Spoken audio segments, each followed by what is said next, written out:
बेटियों का नसीब, आंचल की कहानी, अंतिम भाग। अभी तक आपने जाना, आंचल दूसरी बार बेटी की माँ बन चुकी है। अभय की बहन सीमा की शादी हो चुकी है और अब अभय की माँ ने एक नई रट लगा दी है कि मुझे पोता चाहिए और आंचल ना चाहते हुए फिर से माँ बनने वाली है।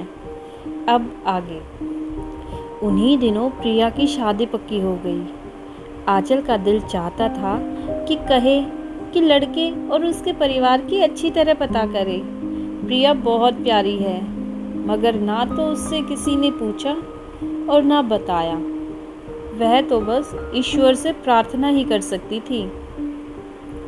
2 माह के अंदर रिश्ता तय हुआ और शादी की तारीख भी तय हो गई। आंचल को बहुत उल्टियाँ हो रही थी और चक्कर भी आते रहते थे। वह बहुत कमज़ोर हो गई थी, मगर प्रिया की शादी में जाना भी ज़रूरी था। बल्कि आंचल खुद महीने भर पहले जाना चाहती थी। जिंदगी में पहली बार अभय ने कहा, 1 महीने पहले जाने वाली हालत तो नहीं है तुम्हारी। उन्होंने इस तरह मुस्कुराते हुए कहा कि आंचल हैरान रह गई। उनके प्यार भरे लहजे को सुनकर उसकी पलकें भीग गई। पर अभय, वहाँ काम कौन करेगा? और भी लोग हैं, काम हो जाएगा। तुम्हें आराम की ज़रूरत है। आंचल को लगा कि वह खुशी से बेहोश हो जाएगी। सुबह उसने अर्शी दीदी को यह बात बताई तो वह भी बहुत खुश हुई। यार, दिन एक से नहीं रहते, ज़रूर बदलते हैं। फिर तुम्हारी नेकी और अपनों की प्रार्थना कभी तो भगवान सुनते ही। शादी से पहले जब वह लोग कानपुर पहुँचे तो घर में शादी का हंगामा जोरों पर था। आंचल और प्रिया बड़े प्यार से मिली। आप मुझे बहुत कमज़ोर लग रही हैं भाभी। सच सच बताइए, आप खुश तो हैं ना? भैया के व्यवहार में कुछ बदलाव हुआ कि नहीं? हाँ प्रिया, वो बहुत बदल गए हैं और अब सब तुम्हारी वजह से संभव है। ईश्वर तुम्हें ढेरों खुशियाँ दे। अच्छा, प्रिया ने खुशी से कहा। जब भी उनका फ़ोन आता था तो मैं उन्हें कहती थी कि भाभी का बहुत ख्याल रखे। तुम्हारा बहुत बहुत शुक्रिया प्रिया। वाकई वह मेरा बहुत ख्याल रखते हैं। आंचल प्रिया के लिए बहुत खूबसूरत गले का हार लाई थी। बारात वाले दिन आंचल ने प्रिया की सास व ननदों को देखा तो जाने क्यों उसे ऐसा लगा कि अभय की माँ और बहनों की झलक उनमें दिख रही है। बहुत घमंडी और सख्त स्वभाव लगा। जिस तरह उन्होंने दहेज के सामान को समेटा था और एक एक सामान को देखा था, आंचल का दिल बैठ गया। हे भगवान, प्रिया का नसीब अच्छा करना। कुछ बात तो ज़रूर थी। अभय की माँ के चेहरे पर फिक्र के बादल छाए थे। उनके चेहरे से घमंड और गुरूर गायब थे।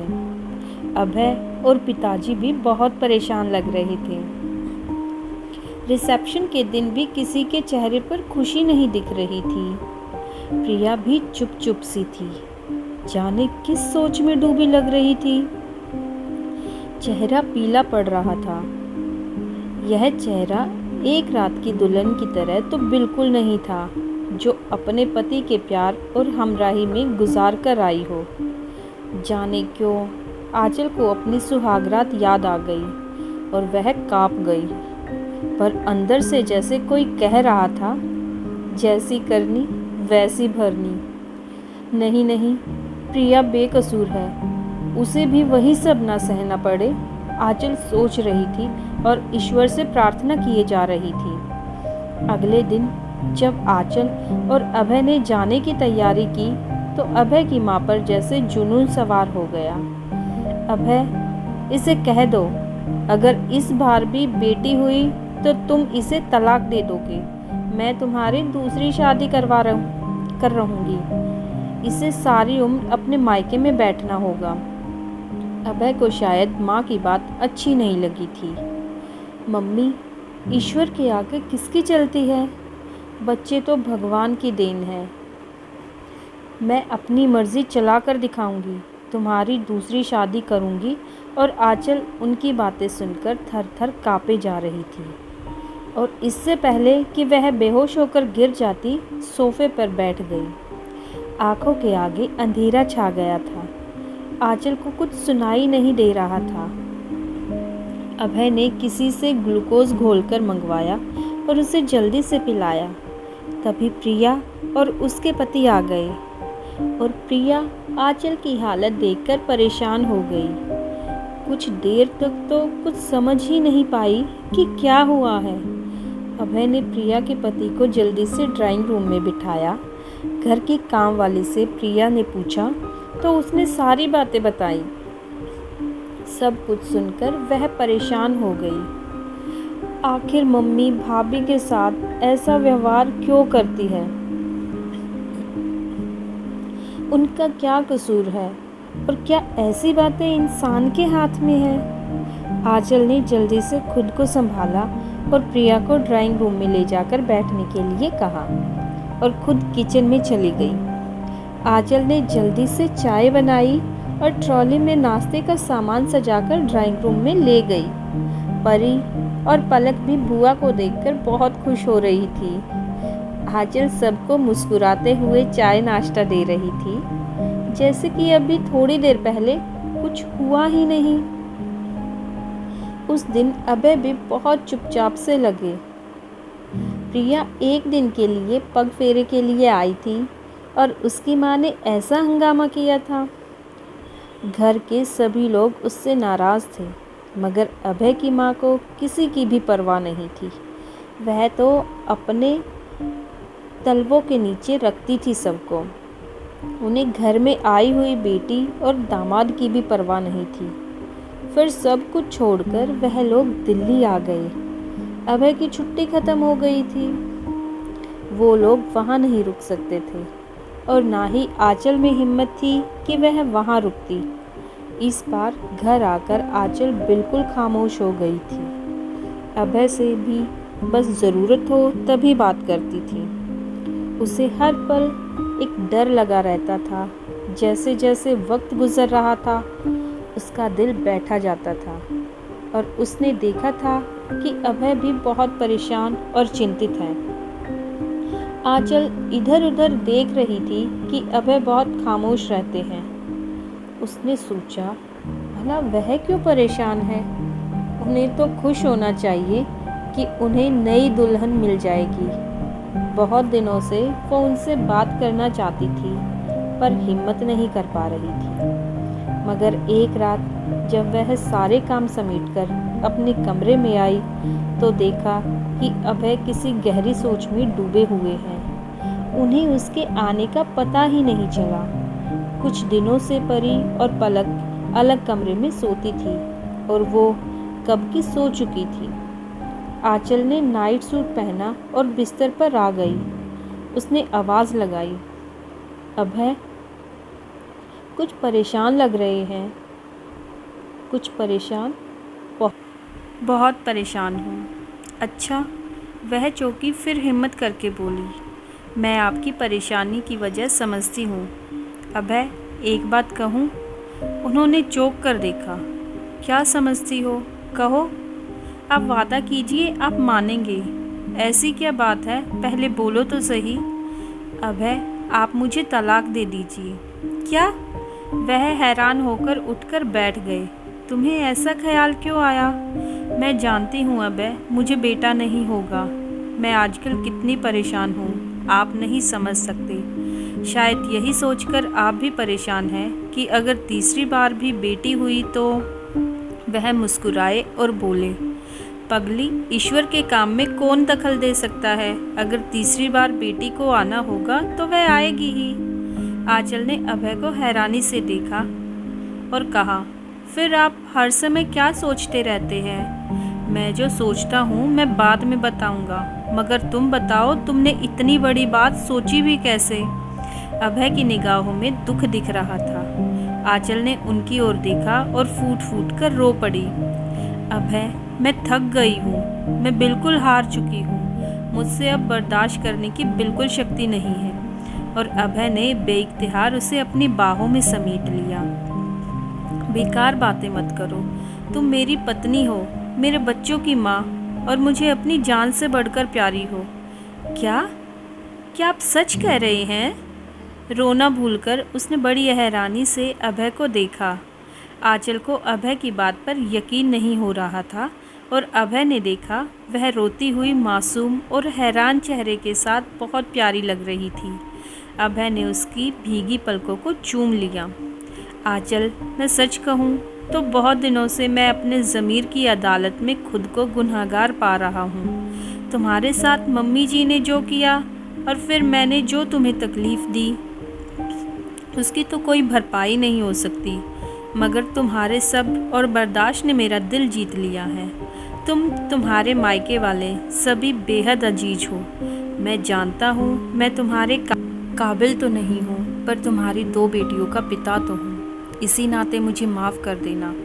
अभय, क्या आप क्या कह रहे हैं? आंचल ने उनके होठों पर अपनी उंगली रख दी। मैं तो हमेशा से आपकी हूँ और आपके साथ ही रहना चाहती हूँ। और उसके बाद अभय ने उसे कुछ बोलने का मौका नहीं दिया। वह सारी रात अपनी गलतियाँ मानते रही। वह रात हकीकत में मोहब्बत की रात बन गई। ज़िंदगी इस तरह बदल जाएगी उसने तो सोचा भी नहीं था। आंचल ने सबसे पहले ये खुशखबरी बड़ी भाभी को सुनाई कि वह मम्मी को यह बता दे कि अब आंचल हर तरह से खुश है और यह भी कि अब पूरी तरह से बदल गए हैं। बड़ी भाभी ने बताया, वह इसलिए बदल गए हैं कि उन लोगों ने जो कुछ भी तुम्हारे साथ किया बिल्कुल वैसा ही प्रिया के साथ हो रहा है, बल्कि वह लोग कुछ और भी बढ़ चढ़कर हैं। उन्होंने दहेज में कार मांगी थी तो ये लोग नहीं दे सके और उस दिन से प्रिया अपने मायके में बैठी है कि जब तुम्हारे माँ बाप गाड़ी खरीद कर देंगे तो आ जाना। उसे बहुत दुख हुआ। अभय ने उसे इस काबिल भी नहीं समझा था कि उससे कुछ कहते। फिर उसने सोचा, किस मुंह से कहते जब उन्होंने यही सब आंचल के साथ किया था। कुदरत की लाठी में आवाज़ नहीं होती। उन्होंने आंचल को इतनी तकलीफ़ दी थी और किस सब्र से उसने सब कुछ बर्दाश्त किया था, पर यह सब अपनी जगह था। वह बिल्कुल खुश नहीं थी। प्रिया के लिए उसे बहुत बुरा लग रहा था। वह जो पूरे परिवार में सबसे अच्छी थी, बहुत प्यारी आदतें रखती थी, उस बेगुनाह को सज़ा मिल रही थी। माँ के बुरे कर्मों की सज़ा उस मासूम को क्यों मिली? शायद उसकी माँ की आंखें खोलने के लिए। आंचल सोचे जा रही थी। उस रात उसने अभय को टटोलने के लिए कहा, अभय, प्रिया अपने पति के साथ आई नहीं। उनका हनीमून पर आने का प्रोग्राम ही नहीं बना क्या?